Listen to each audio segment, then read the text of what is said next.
L'imitation de Jésus-Christ, livre 3, chapitre 33, de l'inconstance du cœur et que nous devons tout rapporter à Dieu comme à notre fin dernière. Jésus-Christ. Mon fils, ne vous reposez pas sur ce que vous sentez en vous. Maintenant vous êtes affecté d'une certaine manière, vous le serez d'une autre le moment d'après. Tant que vous vivrez, vous serez sujet au changement, même malgré vous, tour à tour triste et gai, tranquille et inquiet, fervent et tiède, tantôt actif, tantôt paresseux, tantôt grave, tantôt léger. Mais l'homme sage et instruit dans les voies spirituelles s'élève au-dessus de ces vicissitudes.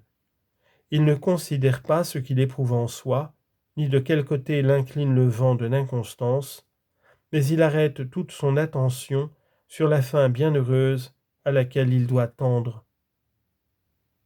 C'est ainsi qu'au milieu de tant de mouvements divers, fixant sur moi seul ses regards, il demeure inébranlable et toujours le même.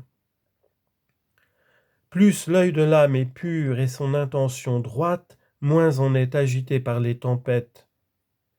Mais cet œil s'obscurcit en plusieurs parce qu'il se tourne vers chaque objet agréable qui se présente. Car il est rare de trouver quelqu'un tout à fait exempt de la honteuse recherche de soi-même. Ainsi autrefois les Juifs vinrent à Béthanie chez Marthe et Marie, non pour Jésus seul, mais pour voir Lazare. Il faut donc purifier l'intention afin que simple et droite elle se dirige constamment vers moi, sans s'arrêter jamais aux objets inférieurs. Chapitre 34. Qu'on ne saurait goûter que Dieu seul et qu'on le goûte en toutes choses quand on aime véritablement. Le fidèle. Voilà mon Dieu et mon tout. Que voudrais-je de plus? Et quelle plus grande félicité puis-je désirer? Ô ravissante parole! Mais pour celui qui aime Jésus et non pas le monde, ni rien de ce qui est du monde. Mon Dieu et mon tout, c'est assez dire à qui l'entend, et le redire sans cesse est doux à celui qui aime. Vous présent, tout est délectable, en votre absence, tout devient amer.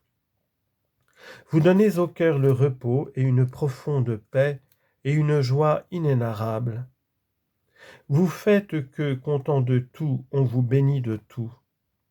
Au contraire, rien sans vous ne peut plaire longtemps, et rien n'a d'attrait ni de douceur sans l'impression de votre grâce et l'onction de votre sagesse.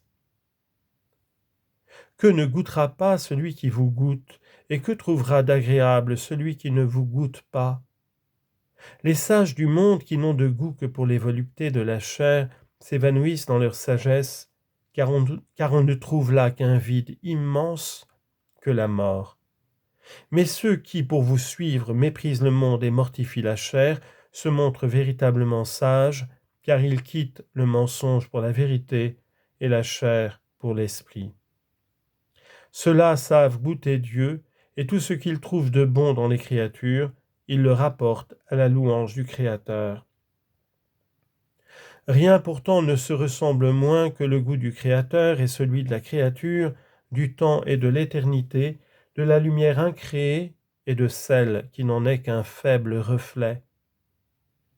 Ô lumière éternelle, infiniment élevée au-dessus de toute lumière créée, qu'un de vos rayons tels que la foudre parte d'en haut et pénètre jusqu'au fond, le plus intime de mon cœur.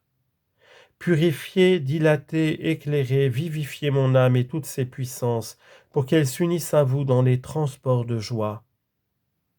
Ô, quand viendra cette heure heureuse, cette heure désirable, où vous me rassasirez de votre présence, où vous me serez tout en toutes choses?